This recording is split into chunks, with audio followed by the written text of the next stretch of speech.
ನಮಸ್ಕಾರ ಸ್ನೇಹಿತರೆ. ಇವತ್ತು ಸಮರ್ಥ ಖಡಕ್ ರೊಟ್ಟಿ ನೋಡ್ರಿ, ಬಿಳಿ ಜೋಳದ ರೊಟ್ಟಿಗಳನ್ನು ಮತ್ತು ಪುಂಡಿ ಪಲ್ಯ ಜೊತೆಯಲ್ಲಿ ತಿಂತಾ ಇದ್ದೀನಿ. ಪುಂಡಿ ಪಲ್ಯ ಅಂತೂ ಉತ್ತರ ಕರ್ನಾಟಕ ಭಾಗದಾಗ ಭಾಳ ರುಚಿಯಾಗಿರ್ತಕ್ಕಂಥ ಆಹಾರ ಮತ್ತು ತೃಪ್ತಿಯನ್ನು ಹೊಂದುವಂಥ ಆಹಾರ. ರುಚಿಗೆ ತೃಪ್ತಿಗೆ ಹೊಟ್ಟೆ ತುಂಬ ಊಟ ಮಾಡಲಿಕ್ಕೆ ನಾವು ಪುಂಡಿ ಪಲ್ಯ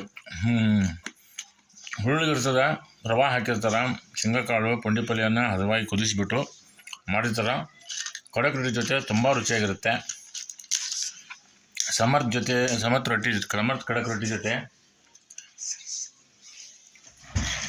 ಸಮರ್ಥ ಖಡಕ್ ರೊಟ್ಟಿ ಜೊತೆ ನೀವು ಪುಂಡಿ ಪಲ್ಯನ ಟ್ರೈ ಮಾಡಿ. ಪುಂಡಿ ಪಲ್ಯ ಮಾಡಿಕೊಂಡು ತಿನ್ನಿ, ರುಚಿಯಾಗಿರ್ತಕ್ಕಂಥ ಪುಂಡಿ ಪಲ್ಯ ಮಾಡ್ಕೊಳ್ತೀನಿ. ಹೀಗಾಗಿ ನೀವು ಈ ರೀತಿ ಮಾಡಿದರೆ ಹೆಚ್ಚು ಸಮರ್ಥ ರೊಟ್ಟಿಗಳನ್ನು ನೀವು ಬಳಕೆ ಮಾಡ್ಬೋದು. ಅದರ ನಿಜವಾದ ರುಚಿಯನ್ನು ನೀವು ಹೊಂದಬಹುದು. ರುಚಿ, ತೃಪ್ತಿ ಮತ್ತು ಹೊಟ್ಟೆ ತುಂಬ ಊಟವನ್ನು ಮಾಡಿ ಸಂಭ್ರಮಿಸಬಹುದು ಅಂತ ಹೇಳಿ ನನ್ನ ಎರಡು ಮಾತನ್ನು ಮುಗಿಸುತ್ತೇನೆ.